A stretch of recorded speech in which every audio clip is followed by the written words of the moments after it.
There's a starman waiting in the sky. In a previous video, I was able to generate a VGA signal using a pair of EPROMs and some octal D-type flip-flops. In this video, I'm going to take the same circuit and generate a composite NTSC signal, which will generate colour the same way the Apple IIe does. As briefed, today's exercise is dogfighting. Guns only, no missiles. Unlike its monochrome peers, the Commodore PET and the TRS-80, the Apple II was able to generate colour. In my humble opinion, it's the Raster generator circuit inside the Apple II that made it such a masterpiece. It was able to keep the dynamic memory refreshed, and it generated colour with just a few bits per pixel. I will make the presumption that you've watched the previous video, VGA from an EPROM, but I'll just quickly retouch on some of the high points. To understand how a Raster generator works, we need to look at the cathode ray tube. It has an electron gun at the back which emits 3 electrons, and these are accelerated towards the front of the screen. Here there are 3 different types of phosphor, and these emit different coloured light when excited by the electron beam. There are some electromagnets at the side of the tube which can move the electron beam left, right, up and down. Some clever electronics inside the TV sweeps the beam from left to right, then top to bottom. This sweep pattern is called a Raster scan. We have the ability to turn this electron gun on and off very rapidly. When viewed from the front, we can see that this sweeping pattern forms a picture one row at a time. When it gets to the right hand side of the screen, it uses a signal called horizontal sync to scoot back to the left. Once it's painted the entire picture and the raster beam is the bottom right, a signal called vertical sync lifts it back to the top left. This process is repeated 60 times a second, and it gives our eye the illusion of a stable image. To implement this, we used a 2-dimensional array which contained 1024 columns and 1024 rows. Then we just mapped out the unused, inactive, and active regions. Each pixel location contains the address of the next pixel, as well as the appropriate red, green, and blue values for the test image, while bits 20 and 21 contain the pair of horizontal sync and vertical sync. We've programmed it so that the pixel at row 0, column 0 points to the pixel at row 0, column 1, and so forth. When we get to the end of a row, we wrap around and start at the next column. We keep doing this until we get to the bottom of the screen. Then we connect the bottom right pixel with the top left pixel. We use standard VGA timing signals to determine how many columns and rows there are, where the active region is located, and where to place the sync signals.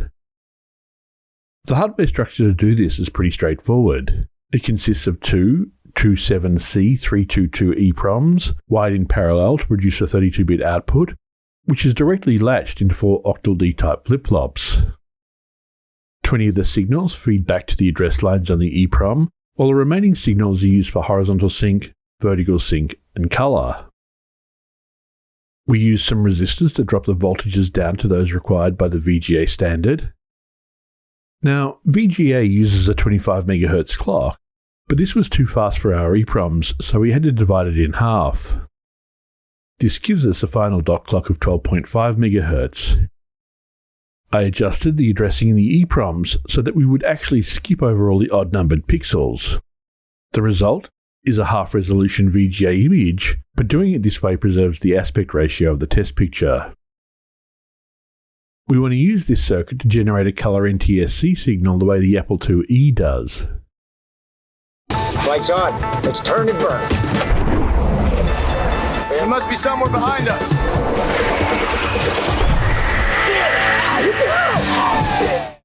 This book by Winston Gaylor is an excellent source of information on the low-level circuits within the Apple II family. If we look at the circuit diagram, we can see that the Apple IIe runs off a 14.318 MHz crystal. I'll explain the exact significance of this number a bit later, but for now, I want to modify our previous circuit to use this as the dot clock. As we've already stated, in standard VGA we have a 25 MHz clock signal, which we divide in 2 to get our final 12.5 MHz dot clock. In the modified system, I'm going to start with a 28.6 MHz clock, which when we divide by 2 gives us a 14.3 MHz signal. The standard VGA 25 MHz signal divided by the horizontal sync frequency of 31.5 kHz gives us 800 pixels per line. On the other hand, 28.6 MHz divided by the same horizontal sync frequency gives us 909 pixels per line. Now, for reasons that will become apparent later in the video, we actually want this number to be divisible by 4. We could use 908 pixels, but to keep it compatible with the Apple IIe, I'm going to use 912 pixels per line. Because we divide our clocks in half, we get 400 pixels per line for standard VGA and 456 pixels per line in our modified VGA system. The pixel access time in standard VGA at half resolution is 80 nanoseconds versus 70 nanoseconds from our modified system. So this is still well above the 50 nanosecond access time we need for the EPROMs to function correctly. This image shows our new layout map for the EPROM memory locations. It's very similar, except we go from having 800 pixels across to having 912 pixels. Remember that we start at 0. I'm going to modify the position of the sync signals and then just adjust the number of overall pixels per scan line. Remember that I increment the address counter by 2 for every pixel rather than 1. Let's run the simulation and see if it works. That looks pretty good. Pop this data into a new EPROM pair and we're off to the races. The eagle-eyed amongst you might have noticed that the Starman image is slightly thinner than before, and that there's a much bigger front porch on the right-hand side of the display. This is because we're trying to squeeze in more pixels within the one scan line. Now that's all good and well, but the Apple IIe actually came out before the VGA standard was developed. It, and other computers of the era, produced a composite NTSC video signal. NTSC stands for the National Television Standards Committee, and they developed the analog television broadcast standard back in 1941. Initially, it was only for black and white images.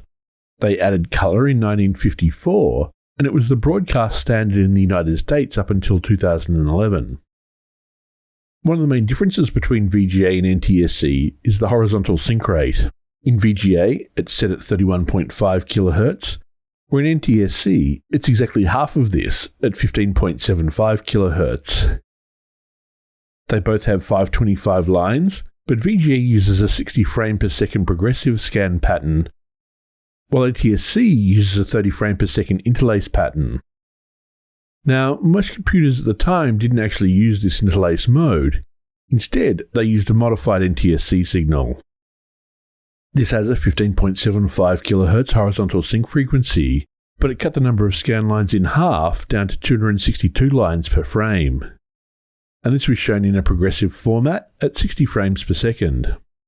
It's important to note that all of the examples I've used so far use a progressive scan format. If we take a 14.3 MHz dot clock and divide it by 15.75 kHz, we get 909 pixels per scan line. Again, remember that we want this to be a multiple of 4, so we're going to round up to 912 instead. I'm planning to use the same display format the Apple IIe uses in double high-res graphics mode. 912 pixels per scan line, of which 560 are active, and a total of 262 scan lines, of which 192 are active. The horizontal sync signal is 4.7 microseconds wide, and vertical sync is 5 scan lines. NTSC uses a combined sync signal instead of having separate horizontal and vertical sync signals. This display only stores 1 bit of image data per pixel, so now we just need a single bit for sync and a single bit for the video coming out of the EPROM. I've modified the settings so we have a total of 262 scan lines. We go back to stepping over 1 pixel at a time. I'll need to combine these 2 lines of code so we have a combined H-sync and V-sync. I'll send this combined sync signal out over both horizontal and vertical sync lines, although I only really need 1. Okay, that seems to be working for the Starman image, which has 9 bits of colour per pixel, but it's not in the NTSC format that I want. Instead of using Starman, I spent several hours wrestling Apple Win to get a snapshot of the entire 128K of memory that the Apple IIe uses. I finally managed to grab some frames from Battle Chess displayed in double high-res mode.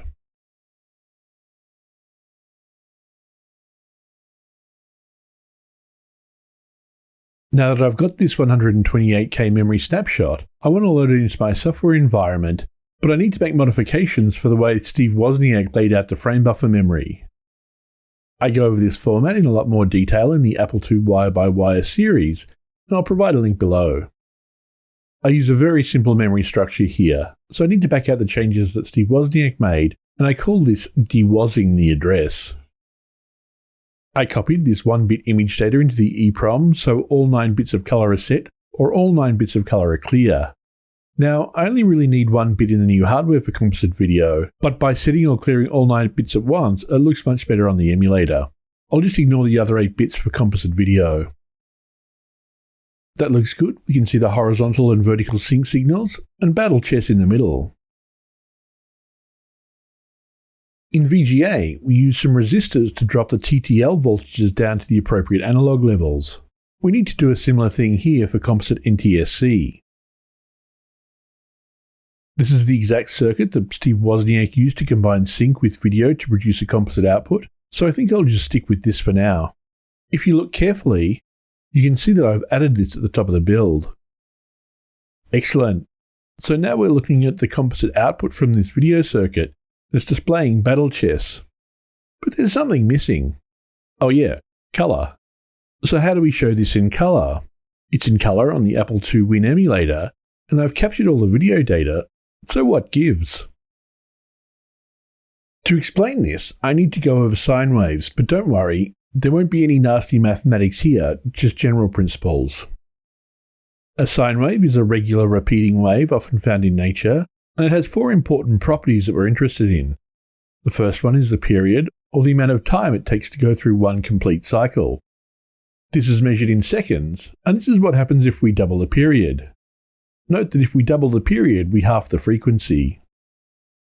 The next property of the sine wave we're interested in is the amplitude, which, in this case, is just the peak voltage the wave hits during the cycle. Doubling the peak voltage doubles the amplitude.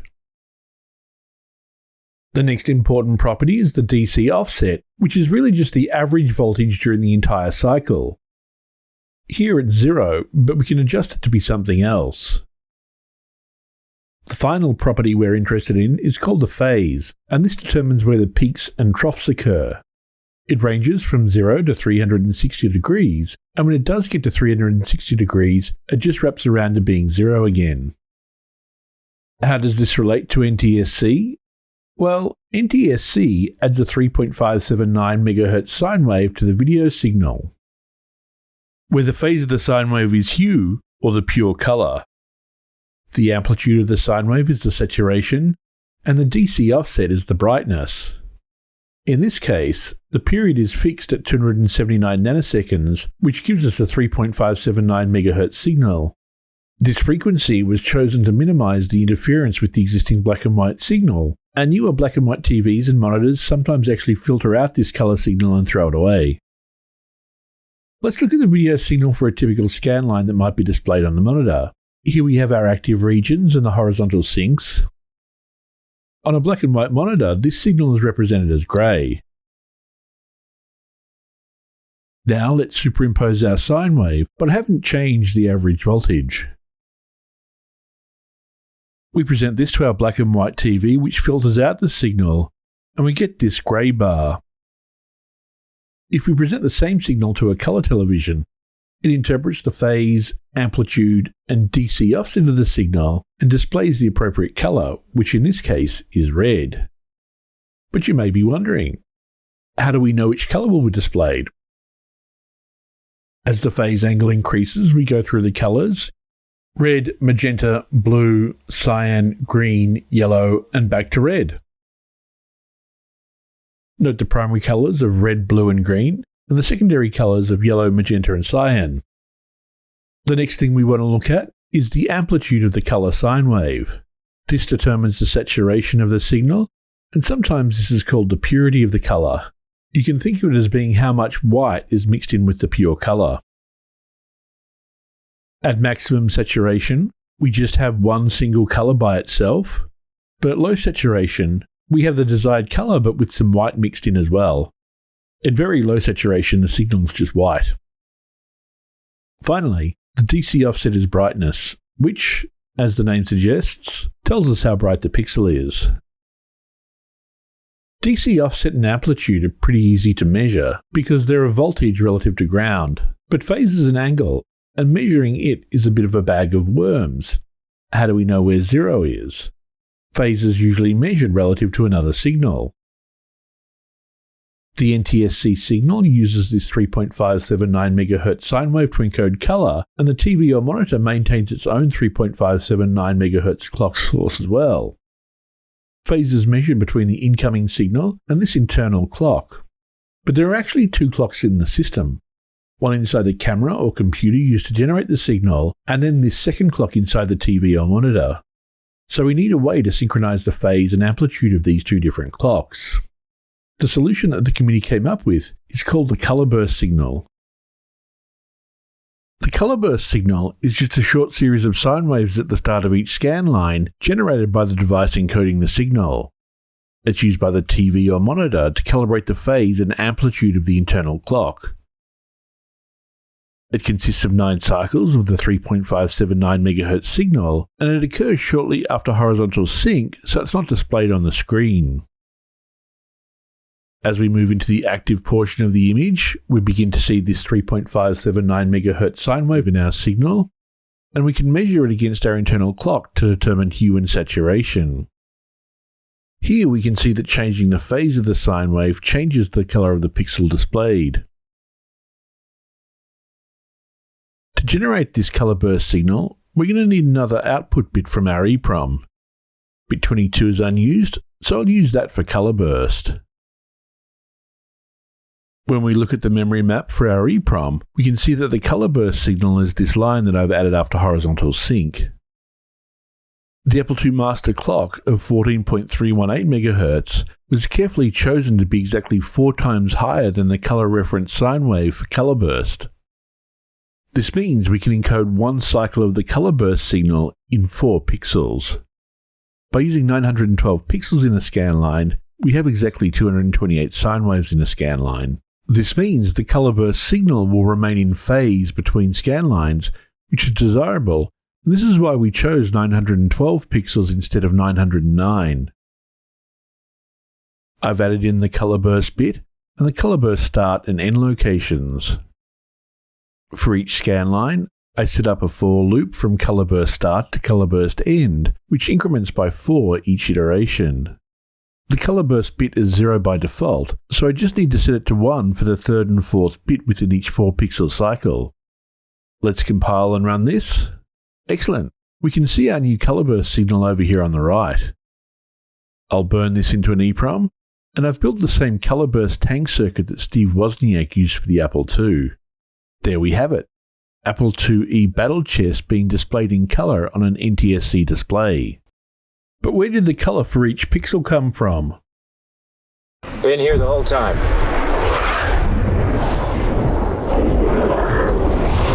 You see me now? There's a trick to all of this that I haven't told you about yet. When there's no color burst, the monitor will treat this active area as 560 by 192 monochrome pixels. This is what we want for displaying text. But when the color burst signal is present, the monitor will treat the active area as 192 scan lines of 140 sine waves, and it'll display these in color. Because the dot clock is 4 times higher than our color burst frequency, we have 4 bits per pixel to define the properties of the sine wave. This is what we want for high-res graphics mode. You don't really need to know all the details about this tank circuit, which is just an inductor and a capacitor, but what it does do, according to Gala, is delay the color burst signal by about 35 nanoseconds, which is a 45-degree phase shift. Here we can see this slight phase shift between the color burst and video signal. We can see that 4 frame buffer pixels make up exactly 1 sine wave of 360 degrees. Let's impose a sine wave over the color burst signal. We then present a video signal, which is low for 3 clocks and high for only 1 clock.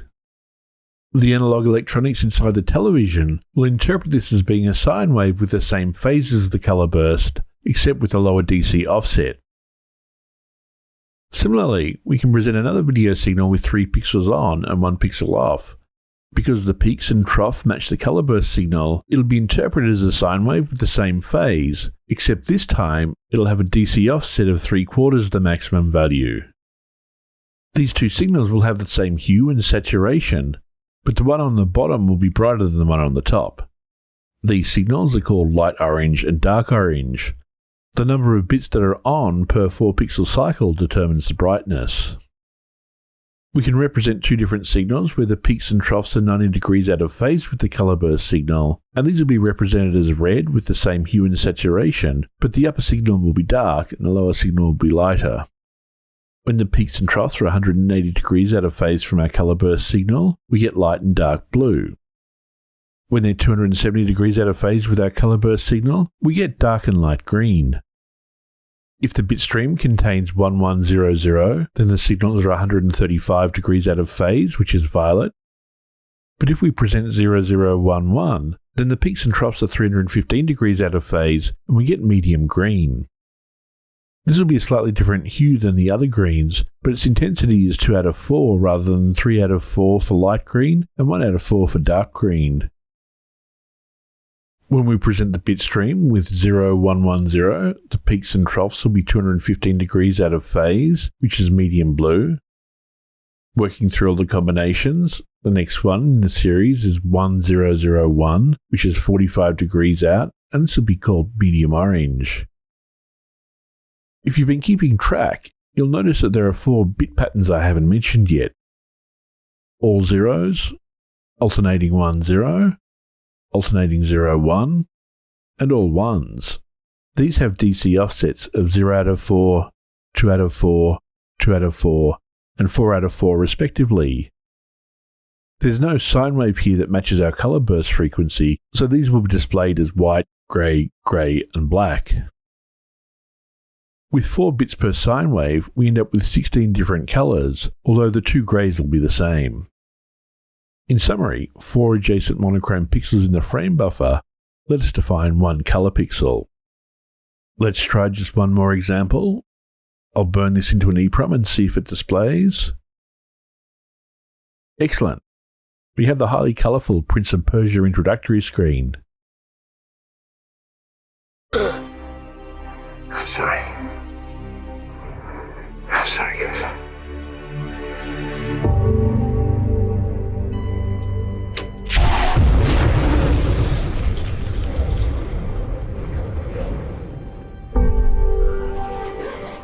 Interestingly, when I initially tried the circuit, I got this strange colour pattern where the colour gradually changed over the screen, and the monitor told me it was locked onto a PAL-M signal. Now, I'd never heard of PAL-M before, but it seems to be the standard used in Brazil. It's very similar to NTSC, but it has a different colour carrier frequency. I was using a crystal clock circuit that wasn't particularly optimised for 28.636 MHz, so I suspected this was the problem. I swapped this out for an oscillator can, and it worked straight away. Anyway, that's it for this video. Don't forget to like, share and subscribe, and I try to respond to as many comments as possible.